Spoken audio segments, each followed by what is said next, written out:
كل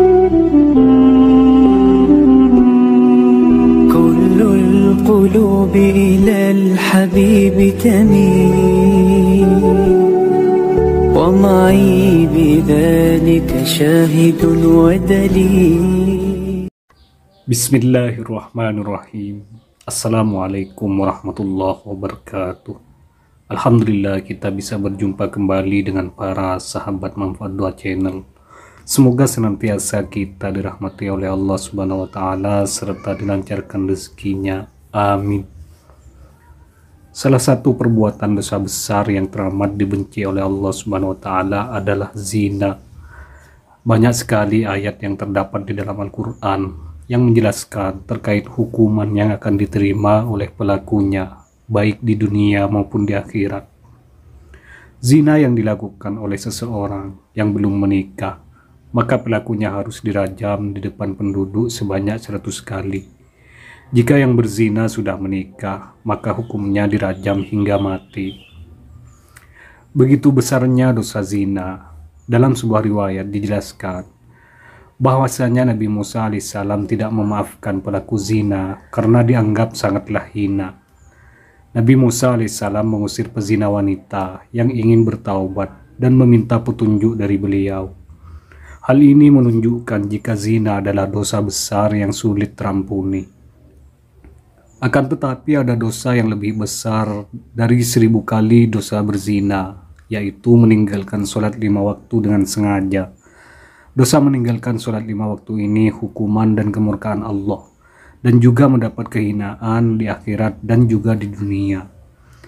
Sholat adalah ibadah wajib umat Islam. Sholat merupakan pondasi dasar agama Islam. Meninggalkan sholat sama dengan meruntuhkan tiang agama dan membuat Allah murka. Seperti kata Ibnu Qayyim al-Jauziyah, kaum muslimin bersepakat bahwa meninggalkan sholat 5 waktu dengan sengaja merupakan dosa besar, yang paling besar dan dosanya lebih besar dari dosa membunuh, merampas harta orang lain, berzina, mencuri, dan minum minuman keras. Orang yang meninggalkannya akan mendapat hukuman dan kemurkaan Allah, serta mendapatkan kehinaan di dunia dan akhirat. Nabi Muhammad SAW diperlihatkan pada suatu kaum yang membenturkan kepala mereka pada batu. Setiap kali benturan itu menyebabkan kepala pecah. Kemudian ia kembali kepada keadaan semula dan mereka tidak terus berhenti melakukannya. Lalu Rasulullah SAW bertanya, "Siapakah ini wahai Jibril?" Jibril pun menjawab, "Mereka ini orang yang berat kepalanya untuk menunaikan sholat fardu." Riwayat Tabrani. Dalam riwayat yang lain juga diterangkan bagaimana kejamnya siksaan bagi mereka yang meninggalkan sholat. Ibnu Abbas radhiyallahu an berkata, jika langit sudah terbuka, maka malaikat akan datang dengan membawa rantai sepanjang 7 hasta.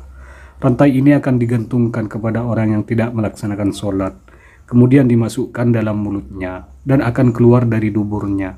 Kemudian malaikat mengumumkan, ini adalah balasan orang yang menyepelekan perintah Allah. Dosa yang diterima orang yang meninggalkan sholat adalah antara lain adalah sebagai berikut. Yang pertama, sekali meninggalkan sholat subuh, maka hukuman yang didapat adalah masuk neraka selama 30 hari. 1 hari di neraka sama dengan 60.000 tahun berada di dunia. Itu berarti sekali kita tidak melaksanakan sholat subuh, maka akan berada 60.000 tahun di neraka. Yang kedua, sekali meninggalkan sholat zuhur, dosanya sama dengan membunuh 1000 umat Islam. Yang ketiga, 1 kali meninggalkan sholat asar, dosanya sama dengan meruntuhkan Ka'bah. Yang keempat, sekali meninggalkan sholat maghrib, dosanya sama dengan melakukan zina dengan ayahnya jika perempuan, atau dengan ibunya jika laki-laki. Yang kelima, meninggalkan sholat isya, maka tidak diridhoi oleh Allah untuk tinggal di bumi dan akan dipaksa mencari tempat hidup yang lain. Semoga kita semua menjadi orang-orang yang senantiasa mendirikan sholat bagaimanapun keadaannya.